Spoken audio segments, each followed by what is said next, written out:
Hey, what's going on, guys? My name is Catatonic, and I thought I'd do a video explaining a few things within Native Instruments Massive and Ableton Live. I use Ableton Live 9, and it's pretty sweet.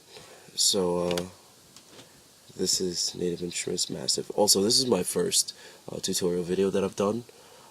So bear with me if I say or a lot, but I'm gonna try to help as much as I can.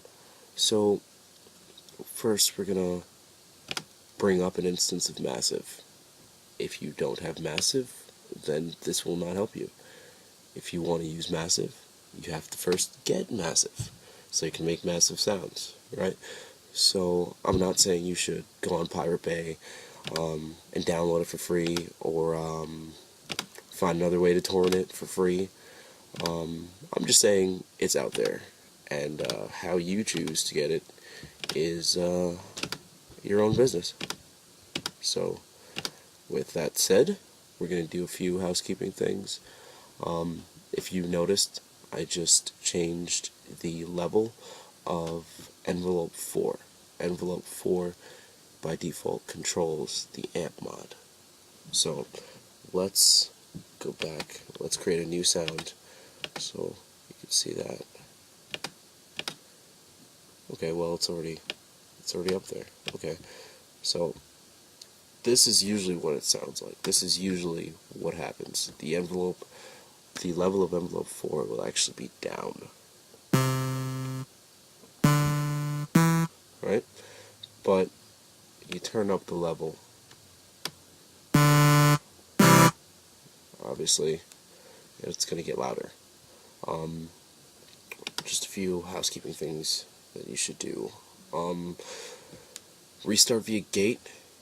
You might create a sound, and after a while wonder, hey, why doesn't it sound all the same as when I first started? Am I going tone deaf because I've been at it for hours trying to figure out this fucking VST, or what?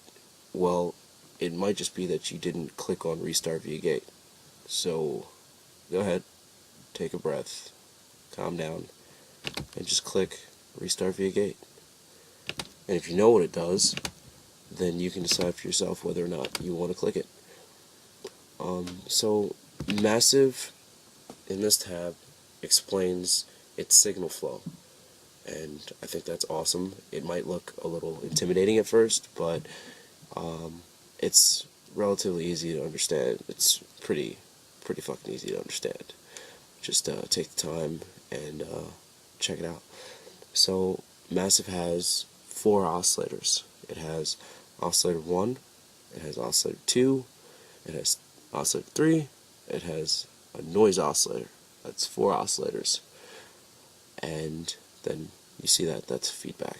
Feedback can be used to thicken a sound. So let's explain signal flow.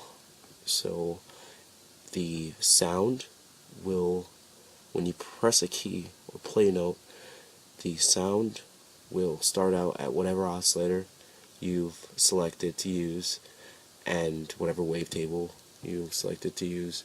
We'll choose how it sounds, obviously, and it'll go from that oscillator to whichever filter you choose to use. This chooses which filter that sound is going to go to. So F, obviously it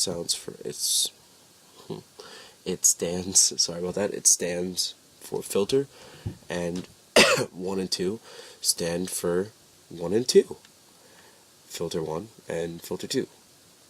And we can choose to go to filter 1 or filter 2 to send that sound from filter 1 or to filter 1 or to filter 2. Sorry, I'm sick, guys. So we'll choose to send it to filter 1, and then in this section, oscillator 1, and then choosing which filter it's going to, right? And we chose to send it to filter 1.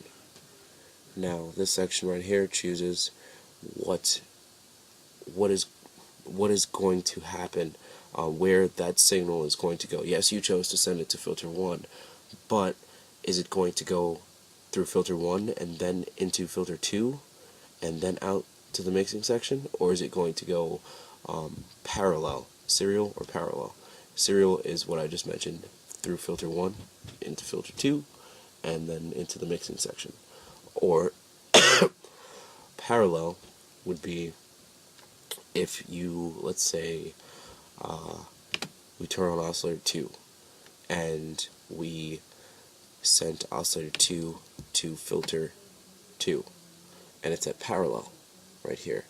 So oscillator 1 signal is going through filter 1, oscillator 2's filter is going through filter 2, and then we can adjust the mixing section to decide which sound is going to be more prominent in the synth we've created.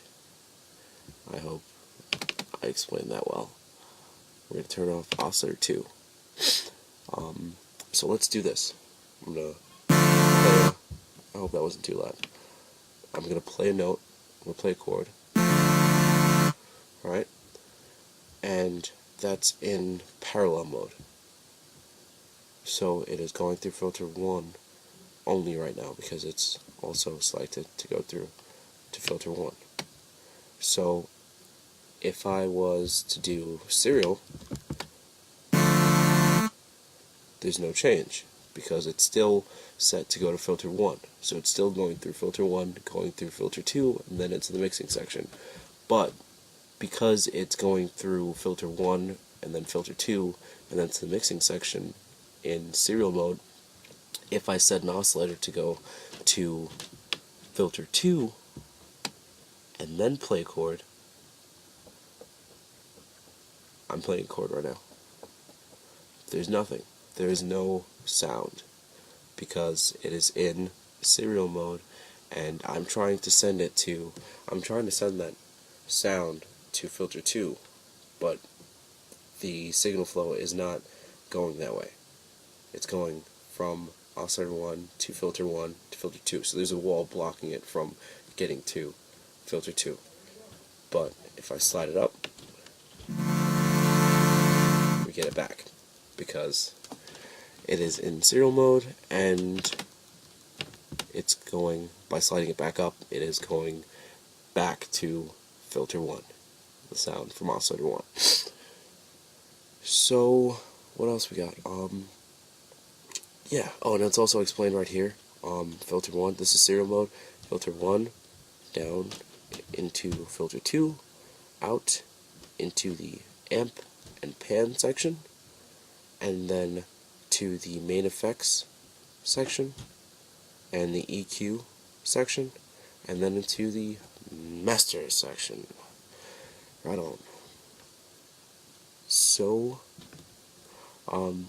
you might see this as well, that little B, and wonder, hey, what was that? Maybe I should click on it. Maybe I should figure out what it does. Well, I'll tell you what it does. It is the bypass mod button, right? So let's say, and what that does is, let's say you want to keep a raw audio signal from an oscillator in the mix, and you don't want it to go through a filter. You could just click, let's say it's on oscillator 2, and I want oscillator 1 to just be a raw audio signal that's going into the mix. Then I would click that right there, and now oscillator 1 is being bypassed, and that's why it's called the bypass mod. It's bypassing everything, and it's just going directly to whatever section we want it to, either the main effects section or the EQ section. A raw signal, raw audio signal being mixed into everything.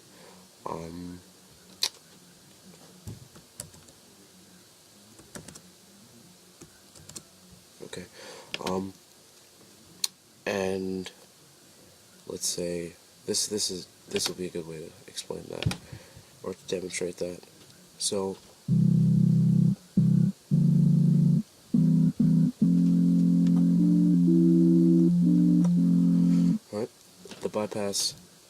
the bypass